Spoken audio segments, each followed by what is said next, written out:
Good morning, Packers fans. Aaron Negler here, Cheesehead TV's Packers Daily Chat, coming to you live on our social channels. It's Wednesday. What does that mean? I don't know, but it's good to see everyone in the comments already mixing it up. We've got people from all over, not only the country, but the world, because that's what we do. It's Cheesehead TV. We're devoted to Green Bay Packers fans worldwide. Lots of noise about offseason workouts generated yesterday with the NFLPA putting out some guidelines for their guys, and then the Broncos, Seahawks, and Tampa Bay Buccaneers getting together, probably virtually, and deciding to put out statements to say, yeah, we're not going to come in. We're not going to be hitting any kind of football field or meeting rooms anytime soon once offseason workouts begin for some teams next week.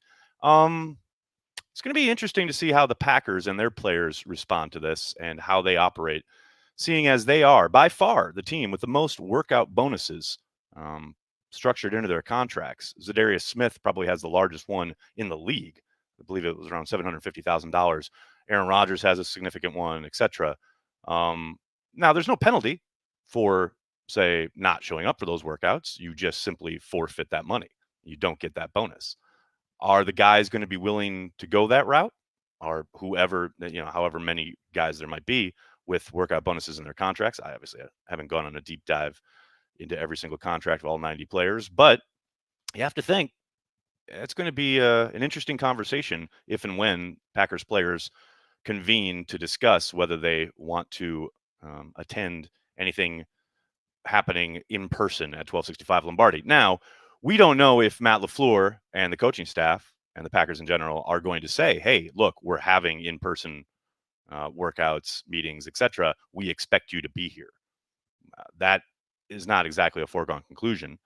I know Matt LaFleur had mentioned when the last time we spoke to him a couple of weeks ago that he was hoping to have some in-person stuff at the beginning of the offseason program.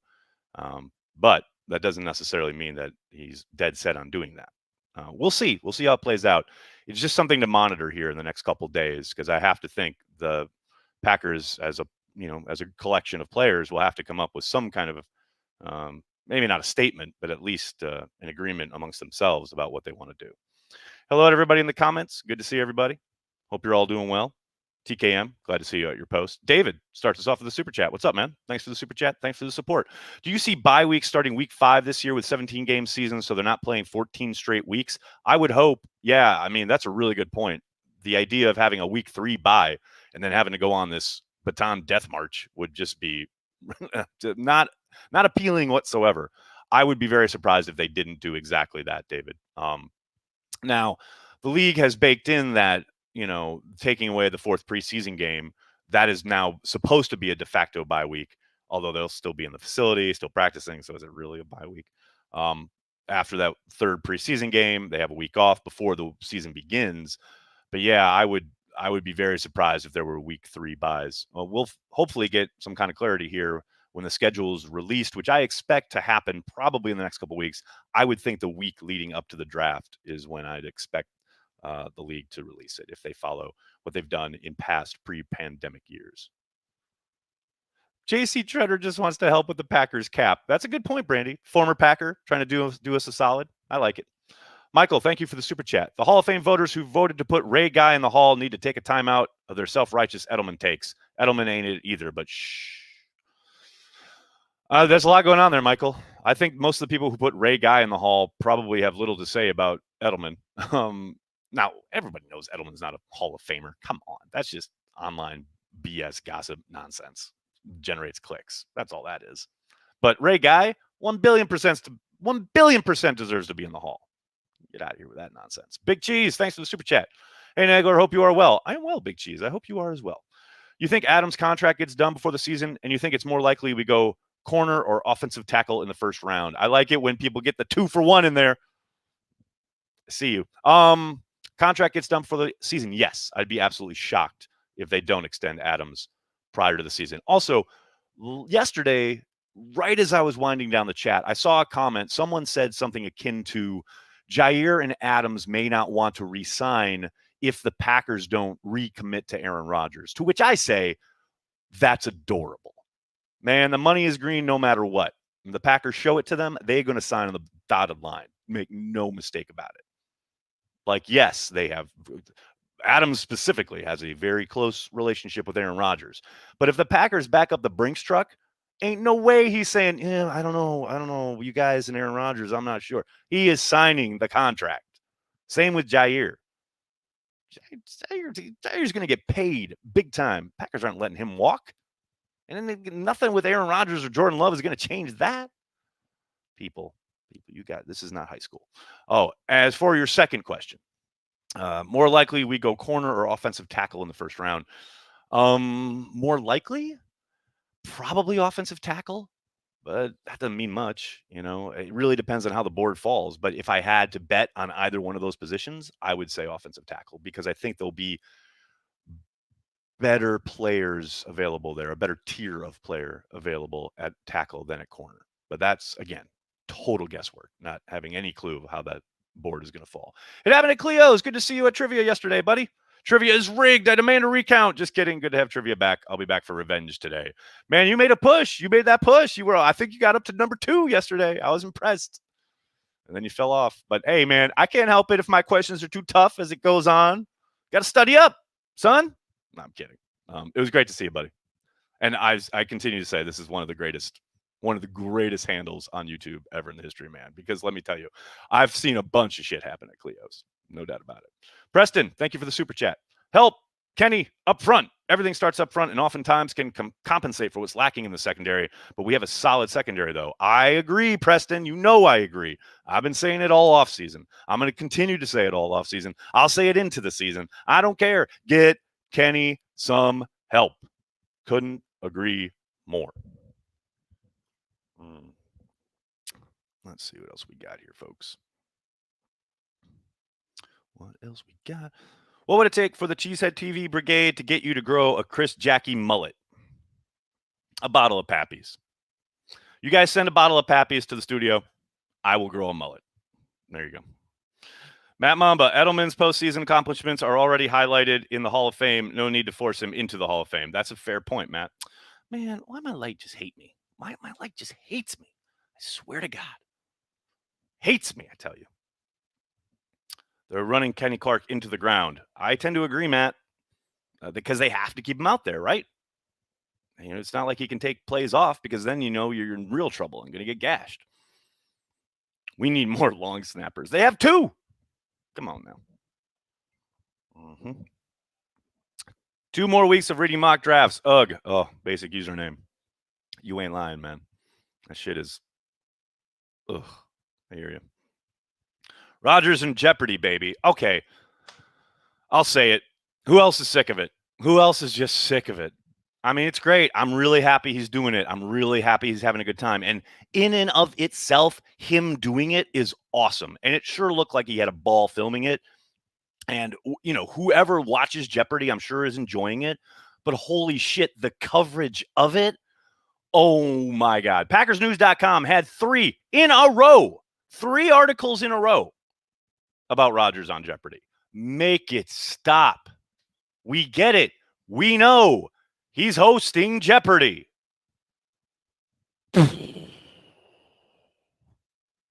Again, love it for him. I know he's living a dream. I mean, he's having a good time. People are enjoying the show. Great. We know. That's all I got to say. Nice. Do you think I have brought up Samuel Cosme enough? Joseph, I think you have. I think you've done a very good job of it. I would love to see him in green and gold. We'll see how it plays out. Could you see the Packers taking a wide receiver in the second since there is no one signed after this year? Justin, I'll tell you what, I could see the Packers taking a wide receiver in the first. And I know that would be crazy, especially since they haven't taken one since 2002 in the first round. But A, sitting at 29, you're practically in the second round already. And B, you get that 5th year option, extra year of control if you really love the kid. But yes, they have no wide receivers under contract starting in 2022. You better take a wide receiver. You got to have somebody in the hopper to develop. Yeah, I would be very, very surprised way more surprised this year if they don't take a wide receiver than last year.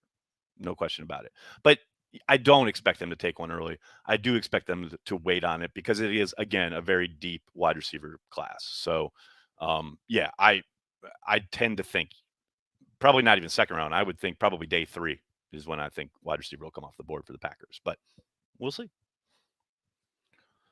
Packers should take away workout bonuses for defensive players and give them tackling bonuses. Brandy. Oh, I love it. Who's doing the tabulations for the tackles? That's the question there. Yo, Schneiman is preparing. I better. Well, you're preparing. You're always preparing. Let's go. Name that movie. Any news on the Lane Taylor front? Surprised we haven't brought him back yet for vet minimum and depth. The only news I've seen on Lane is that he visited the 49ers a couple weeks ago. But outside of that, I haven't heard anything. And I'm not surprised the Packers haven't brought him back. They've got lots of talent along the interior. What they need is tackle help. And he has played tackle in a pinch. But, 2 years, 2 season-ending injuries. At some point, it's time to move on. The Packers maybe are thinking it is time to move on. However, I will say I would hold on any kind of, okay, it's probably over until after the draft. And if the draft shakes out in a certain way and they still feel the need to augment, the talent level at the offensive line, there's a possibility they bring him back after the draft. But I would suspect, especially after a year that saw them draft 3 interior guys, I would be surprised if they brought him back. But we'll see. I mean, Lane had a great summer, was slated to be that starting guard. You hate that he got injured that first game, but, it's a young man's game, man. And they are obviously in penny pinching mode, and, every little save helps. So we'll see. What else we got, folks? Tackling bonus. I know, right? Am I concerned about the defensive line? No. Right now, sitting here in April? No, of course not. Who do they play on Sunday? We'll see how it plays out. Let's see how the draft shakes out in the rest of the offseason. A lot of ball game left. No reason to be concerned. My wall decor is a little busy. Hey, man, this is Lambeau Field you're looking at. These are the coordinates for Lambeau Field. You got to coordinate. This is the coordinates of Lambeau Field. What more do you need? All you need in your life is Lambeau. There it is, baby. Brother playing with brother on the same team this year, USC wide receiver. Sure. Lock it up, Robin. This year, Gutekunst will triple dip on punters. Boy on G. Joan is here. Hey, Joan, how are you? Haven't seen you in a while. Good morning. Morning, Egor. I love listening to you while you're a crazy man. Go Pack Go. Cheesehead TV. What's up, Michelle? Thanks for stopping by. Seeing as Tay never reached the market last time, do you think he might want to get a few more quotes this time around? Kenny, I mean, sure, but I think the Packers are going to make sure that that is not even a desire. A lot of ball game left. I mean, I would suspect probably they get Tay done right before the camp starts, but we'll see. We'll see what the summer brings. Brandy, I am glad the offensive coordinator did not get a job somewhere else during the last round of interviews. Yeah, I mean, Hackett got the head coaching interview with Atlanta, but outside of that, I didn't hear of anything else. I love the work he's doing. He seems to really fit with LaFleur and Rodgers and that whole group and Getsy, and they seem to have a really good vibe going. And yeah, I'm with you. I'm glad that kind of think tank didn't get broken up. And I'm really interested to see what more they can do as far as developing the offense and bringing it to an even higher level this year. I'm with you, Brandy, on that one, definitely. Good day, late from London. What's up, Dale? Morning from New York City. Gary, that's a question. No Country for Old Men or Hell or High Water? I love both of those films. It's definitely No Country for Old Men, though. I literally just watched No Country for Old Men 2 nights ago. I love that movie. Hell or High Water is great. As some have said, it is kind of the hillbilly heat, but it is really good. I love it. But No Country for Old Men is on another level. I love that movie. Remember when David B's extension got announced, but we didn't care because we were in a very tense game against Jacksonville? Good times. That is well remembered, Joey. Yeah. They just kind of dropped that in there. Like, oh, by the way, we just extended the best left tackle in the game. That's fun. Any thoughts on when Za'Darius could be extended if they wanted to extend him? Matt, that's a really good question because it's very clear, especially from his social media, that Za'Darius was expecting and or hoping to get extended this offseason. The Packers went with the restructure. The rumblings were that he was not too pleased about that. And I do wonder, if that puts them in line next year to extend him. It's clear he's down for it, obviously. But Yeah, just as the Packers have done all offseason and as they're clearly doing with their quarterback, keeping their options open is what they want to do. So, yeah, I think if they had extended him, they probably would have opened up a little bit more cap relief, but for whatever reason, they stuck with the restructure. So, we'll see. We'll see how that plays out. Uh, Let me see. How strict is Gutekunst and LaFleur about requiring wide receivers to be willing blockers if their talent is elite in other spots outside of Tay, obviously? Outside of Tay, you got to block. I mean, Tay, I've joked about it on here. I mean, Tay is an up and down blocker. There's plays where he's pretty damn good and plays where he's not so great. But yeah, outside of Tay, you better block your ass off. I mean, that's your way onto the field because that's the thing. If you are in line or say even like in a bunch formation and it's called like a sweep to the left. Or let's say they have a pass play on and now Rodgers sees two high safeties and knows they can take advantage up front and switches it to a run play. Well, now you're out there leading the way on a toss. You better fucking block. You better be able to block. You better be a willing blocker or else you're not going to see the field. That you have to block in the system. You got to do it. There's no two ways about it. There's no excuses. You got to do it. And I know we joke with Matt about it. And obviously, being able to run routes, catch the football, etc., that is job number one. But you have to augment those abilities with not just being able to block, but being a willing blocker and willing to learn and develop and put the work in to, practice your technique and get better at your technique. Because if you don't, you're just a liability in this offense. Now, maybe not in other offenses, but in this offense, you're a liability. You just can't have that. What else we got? We got some super chats. William, what's up, buddy? I have a weird feeling our offense is going to take a step backwards. Defenses have to figure it out at some point, right? Hope you are well. William, I am well. And I mean, defenses figuring it out, quote unquote. I don't think it just takes one off season. There's so much going on. There's so many different ways and tendencies and things they like to do, especially with the jet motion and things of that nature. Maybe it takes a step back, but I don't think it's going to be because defenses figure it out. I think there's a possibility it takes a step back because there's nowhere to go but down in the rankings. But yeah, they're not going to suddenly be stymied because defenses have found some silver bullet in the film after one off season. Big Cheese, thanks for the super chat. My draft crush is Moore, the wide receiver from Purdue. Never going to happen though. Hey man, dream big. Think of Purdue wide receivers in your sleep. Think of more Photoshops, and it will happen. As Rodgers always says, manifest it. Think it, and it will be so. Will it? There is no dream. A lot of money pushed to 22 for Edge. Huddle, I know what you mean. That's barely English, but I get it. I feel you. I tell you what, guys. Here's what I want you to ruminate on, because I'm going to have to get going here. But I want you to ruminate on this for a second. Your Green Bay Packers are really fucking good. Start understanding that, because way too many people worry about this team. Yes, are there issues? Of course. Are there problems, tough waters to navigate? Absolutely. No question about it. But it is a better team than probably 30 others, 31 others, maybe. They're really fucking good. It isn't tough. Life is really good right now if you're a Packers fan. And I speak as someone who has been through the shit. 20 years of the shit. I know what shit looks like. This ain't it. So just ruminate on that for me, will you? All right. I am going to have to get going. I can't thank everyone enough for hanging out each and every day, Monday through Friday, right here, Cheesehead TV's Packers Daily, talking Packers with Packers fans worldwide, because that's what we do. Tonight, 5 p.m. Eastern, we'll be back with some more trivia. It's a lot of fun. If you haven't joined us, please do so.